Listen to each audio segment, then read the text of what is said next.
Blink Twice, directed by Zoe Kravitz, 2024, 102 minutes. Are you having a good time? When tech billionaire Slater King meets cocktail waitress Frida at his fundraising gala, he invites her to join him and his friends on a dream vacation on his private island. Boop, boop, boop. As stranger things start to happen, Frida questions her reality. So this is the second movie I went to go see. And let me just start off by saying, whoever put the music together, whoever created the playlist, the track list, whoever said, hey, let's put this song, that song, we just gonna say, yeah, you let alone get a whole star, because the visuals with everything that I was hearing was really fucking awesome. Like, everything was perfect. The colors, the patterns, we got it. I got it. And I'm like, yeah, you can turn the fucking, you cannot have nobody saying any type of real commentary, because honestly, we didn't need a lot of it. We didn't need a lot of that commentary. No, we didn't. Just give me the background shit. Throw in the songs. The commentary, turn that shit off, and just play the movie and let me kick back. Beautiful, beautiful to look at. I see what you did there with that Beyonce thing there. I see what you did. The Big Blunts girl. I liked her. I did. I feel like she played in a Dr. Seuss movie, because she looked like the little Susie Who, or whatever her name was, with the nose and the hair. She said, how did I get bangs? That motherfucker cut you some bangs because he wanted you to look like a different bitch that he could rape. That was the main theme of the movie. Yes, that was the main theme. Epstein Island, these kidnappings, these motherfucking white trucks, these vans, human trafficking. Bro, I'm like, yo. First off, you a cocktail waitress, bet. And you work with your best friend, bet. How is it that off rip you get to meet this dude so y'all can just go off to this vacation? Now, I get that this is technically her second time going to this island, because the first time, I guess she got away, or they took her back. And he decided to go get her again. Why? I don't know. So maybe it was all planned out to get her the second time.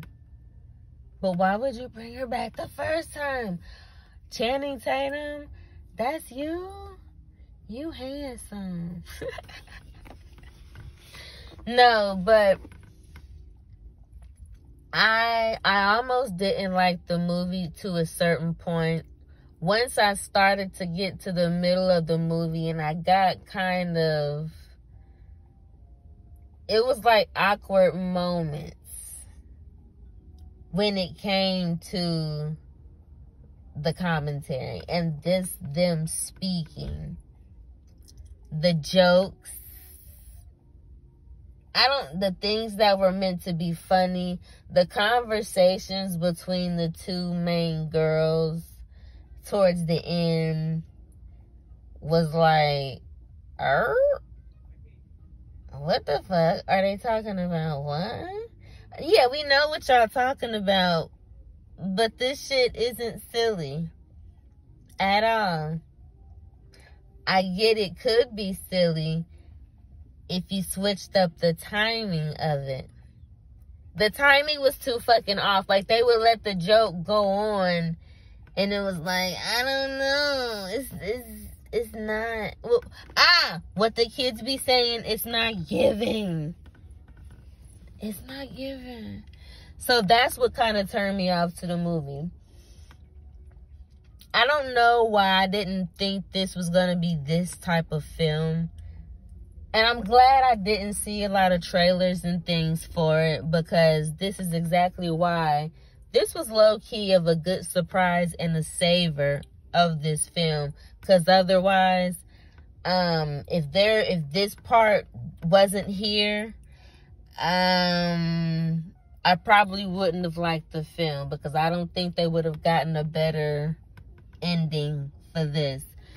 And I don't even mean ending, because I was like, okay, Heidi Ho ending. Because does it really turn out that way? The ladies are being used, sex trafficking, so they're actually getting raped. This is why the girl that was high, this is why the girl that was high, who always had the big blunts, was that a CG blunt towards the end? Because that's like a fucking waffle cone type, ice cream shit. I'm like, is that a digital blunt? She was like, why are we running? Why are we running? Ha, ha, ha, ha, ha, ha, ha. They was running because they was getting chased. They were getting raped. They had the girl that had to be from New York or something like that. I don't know why when that girl started to sit at that table and talk, I thought of Krishan Rock. The girl with the big curly hair, when she was sitting at the table and towards the end, she was intoxicated. I don't know if it was the venom. It was like, the venom and tequila do it. So it was that. And she started opening up a little bit more. She kind of tomboyish, hardcore, but she cool.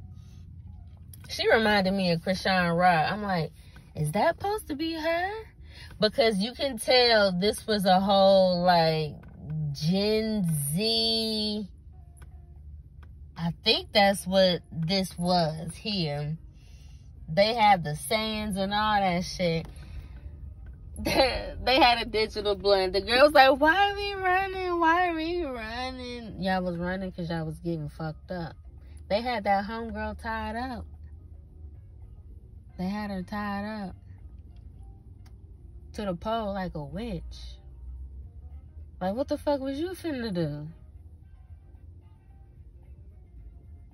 And if you noticed, they was talking to one of the other girls. I believe it was a girl with the black hair, with the cool ass silver earrings. They had to give her something because I don't remember her name. She had the cool ass jewelry. It was like chunky silver jewelry earrings she had or whatever. With the dark hair, who we thought was going to be a problem because she liked homeboy, but she wasn't a problem. She was trying to help. She had dirt up under her nails too. And my thinking was, I'm thinking they was digging graves or something. Like, they was digging graves. I'm thinking some midsummer type shit. Midsummer type shit popping off. Were y'all gardening and stuff?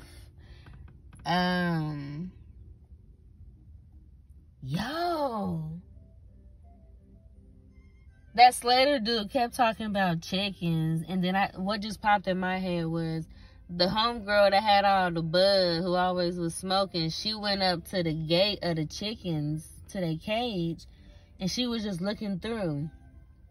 And the Slater dude, we heard him talk about them chickens like 2-3 times. And we even got chickens. And we even got chickens. And we even got chickens. Girl who had the weed go up to the chicken cage and was looking through like, yo, what the fuck type of nasty shit they make her do with the chickens? You feel me? That's what my head just went to. Like, it's something there. I don't movie might have got, I might have to go see this movie again. I might have to go see this movie again. I feel like I like the movies 10 times better when I sit and then start talking about them, because then I get super fucking excited because I'm remembering stuff and now I'm piecing stuff together. I'm like, question mark, what the fuck is y'all doing on them islands? Yeah, you got them islands, okay, but what you doing on them? As soon as we seen what was really going on, they was getting drugged. Anytime you see strangers, because I kind of felt like they didn't really know each other. I felt like maybe they were friends or they may have worked together or something. I didn't realize, oh, one's coming up with an app, one is doing this, one is doing crypto and Bitcoin. I didn't realize that until later. But I figure these people don't really know each other. They don't. They just there because, you know, maybe they about to work on something. I didn't realize it was a vacation. So, but the fact that this girl was able to come and bring a friend and just be like, it happened super quick is what I'm saying. She tripped over something, broke the glass. Very embarrassing, but I guess you got to go through that ritual to get to something else, to see if you can get to, well, if you won't make yourself look like a goddamn fool in front of all these people, well, I guess you can't come to the Hollywood vacation. Fuck that. It's the reason why I don't want to embarrass myself, because I don't want to go to the Hollywood vacation. Anytime you see a bunch of drugs being passed around, that's when you know something is about to go down. And it may not be great. Anytime a movie or some type of show bring you to where they taking some crazy drugs or whatever, ayahuasca, happy drops, when they ready to just push liquor down your throat, they want you to smoke hella weed, or they want you to mix this with that, or you see them sniffing and dipping, or they just dosing you. You know, if it's a drug trip, just say that. But I'm not about to be taking all these drugs with strangers, and you supposed to be this big time billionaire with all this money, and I'm some regular ass waitress, and I'm just partying with you, and I don't know. Shit, if that's the case, well, I guess that's why they kidnapping folks.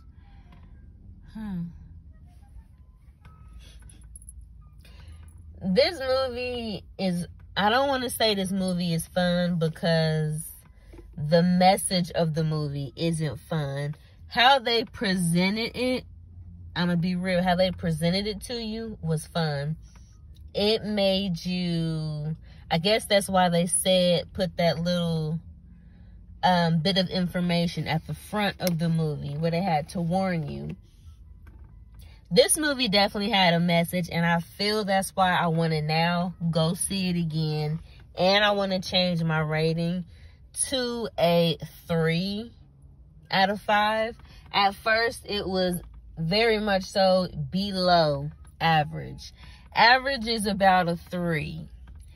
But I would give this one a good average simply because of the message.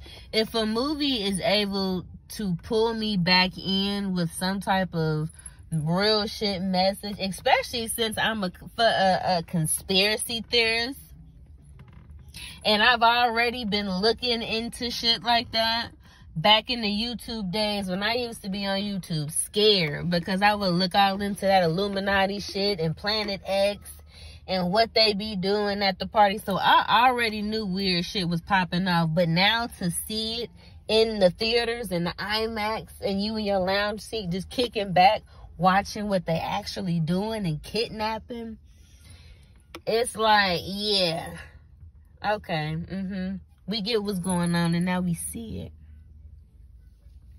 I like that, and I understand that. I hope everybody else get it. That's why I'm going to rate this a 3 and a 5 out of 5. I don't know why I keep saying it. I don't know, because this movie has made me excited.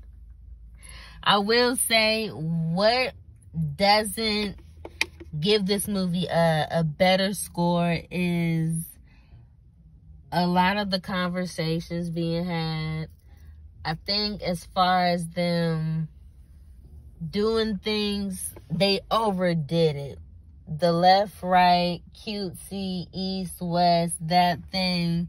Cutesy, but don't overdo it. Them trying to be funny and saying bitch a bunch of times to be funny, or just saying cuss words. And I guess I'm the one to be talking, right? Because I cuss like a mortal. Okay. I feel like they were using being somebody who uses cuss words.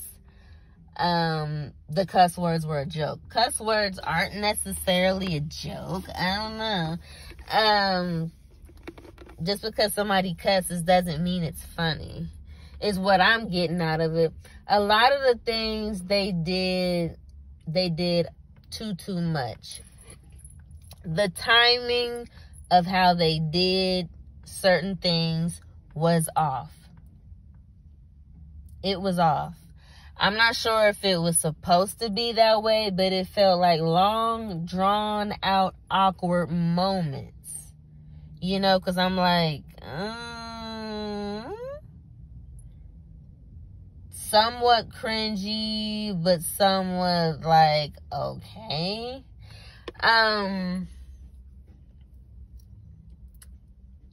So the homosexual dude, the gay dude, I was kind of confused. I'm pretty sure he got taken advantage of. I'm pretty sure. But then towards the end, when he was saying, well, you were the worst of all because you did nothing. So then I had to rethink. And let's see. So maybe he didn't actually do anything at all. So say he really didn't get, the men didn't take advantage of him. The men didn't do anything to him sexually. Or, he was just a man. Since he was a man, maybe he didn't get touched. Only because they say, well, you did absolutely nothing.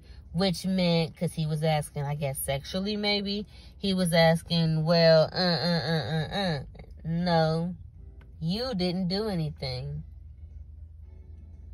We didn't do anything. Basically, you were the worst of all because you did absolutely nothing. Meaning he didn't help the women. He was on the fence. He didn't help the men, no. But in turn, he actually helped the men by not helping the women. He did nothing. I guess he, was just there when everybody was getting raped. But my thing is, well, he was also drugged. So if he was as drugged as these women,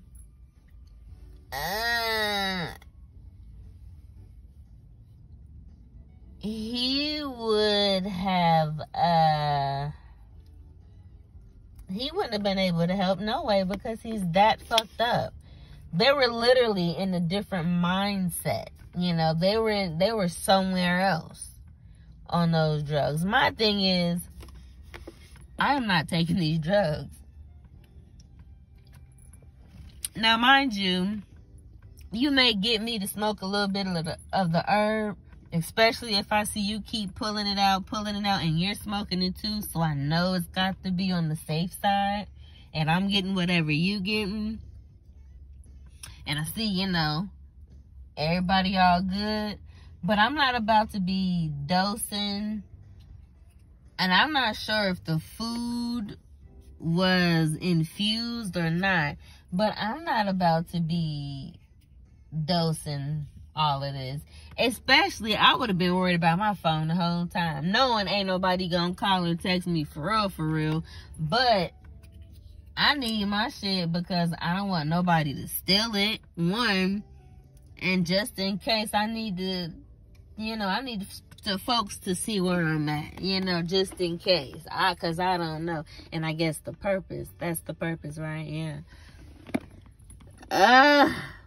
This movie kind of stresses me out because it would have done so much better, and I would have loved to give it a higher rating, but the writing when it came to a lot of the scenes was overdone. Like, it could have been simplified, meaning, fine, you could have said it how you wanted them to say it, whatever. But take some of that dialogue out. It was too much, and it didn't give anything to the scene. It didn't, you know, it didn't really explain too much of it. It was just awkward, random dialogue, you know, random talking. So the perfume was making the women forget. And then they were also drugging them and doing all of that. And then she goes into a room filled with red bags. We could have did something else with that. But that's neither here nor there. I don't know. See, scenes like that, it made me think this was low key a satire film. Because scenes like that. And I don't know why, but it just felt like silly, you know. But I think maybe the reason why they did it is because they wanted to use the aesthetic and that pattern and that color. Fair. Why is it that homegirl just instantly knows that this venom is now making her remember all of a sudden? Like, I feel like these people are just knowing off rip all of this information. Maybe when she was there the first time. I'm not sure. I think the red flags were fucking waving. And a lot of us probably would have been in the same position she's in, because we would have said, fuck them red flags. Fuck them red flags. Yeah. My first red flag would be, this is too good to be true. And it sucks because you gotta question when stuff is that good, but sometimes you gotta question when stuff is that good. Because a billionaire asking you, a random ass waitress, even though that's a bomb ass job to actually have because you rubbing elbows with these people, and this is why you get to do that. And I'm hoping that you had another job or something backed up, because y'all are y'all on the clock now? And y'all boss, I guess that's the boss, he already seemed like he uptight, so you know he gonna be an asshole when he find out y'all bitches got twin red and blue dresses on, and you just broke a glass and made all this attention, and now you about to go on a vacation with these billionaires and these people that's doing all this shit, and you supposed to be some regular ass waitress? It's too good to be true. Okay. But we on the plane. No clothes. No nothing. How old are these women? Like, we ain't telling our parents where we going. We ain't telling. So it's just you now? It's just you two. Y'all ain't got nobody at all. Hey, yo, I'm about to go off to this random ass island with this random ass billionaire who I am obsessed with, by the fucking way. And I'm gonna be here, and boom, nobody's telling anybody anything. They're just gone. Anyway, they get to the island, and now they have clothes that just fit them, but it's just one set. Okay, fair. That probably wouldn't have been a red flag, because I'm thinking, okay, they probably got a bunch of different sizes because maybe they sell merch, or maybe they do this, or maybe they do that. That wouldn't have been nothing. But a red flag would have been the long ass hair, bad weaves. The random ass hair that was in the lip gloss, that would have been a red flag. Because I'm like, bro, the way y'all got these cleaners and the way this place looked, ain't no way she would have missed this roly-poly ass lip gloss that's in here rolling around. Nah. It's a reason she left this in here. Pulled it up, all that hair coming out. Red flag number 2. And honestly, I probably would have missed that, because I would have seen it and I would have just left it right where it was at. I wouldn't have touched it. But she opened it up. So, bitch, there's another red flag. But it's too late now, because you on the island.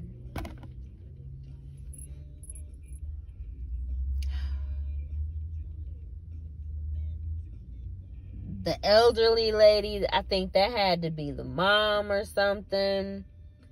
She talking about I love you. He talking about I love you. She drunk and discombobulated. She everywhere. Keep dropping these red bags, these red hints. So what she was, you know, she was the facilitator? What is that woman name who was with Epstein, who was bringing him the women and setting up this and doing that? That's why she had to drink all the time, because she was fucked up and she knew what she was doing was wrong.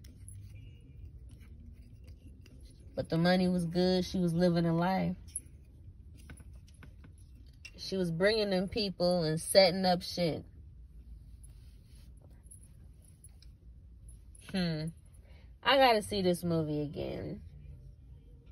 The message is what pulled me back in, because other than it being pretty to watch and the random bomb-ass music that we heard throughout, I was like, all of this dialogue I don't need, and it's making me not like the movie. It's making me, like, I'm interested, but it's like making me cringe and making me like, no, thank you. But the fact that they pulled it in, I'm glad they were able to pull it in, because it was getting a little bit too much.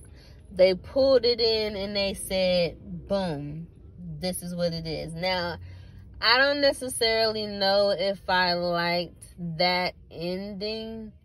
I feel like in some way it could have hit a bit harder. And if any of y'all ladies watch Sex in the City, excuse me, y'all know who that man was with the doctor at the end or whatever, who said blink twice, blah, blah, blah. Y'all know who that is if you watch Sex in the City.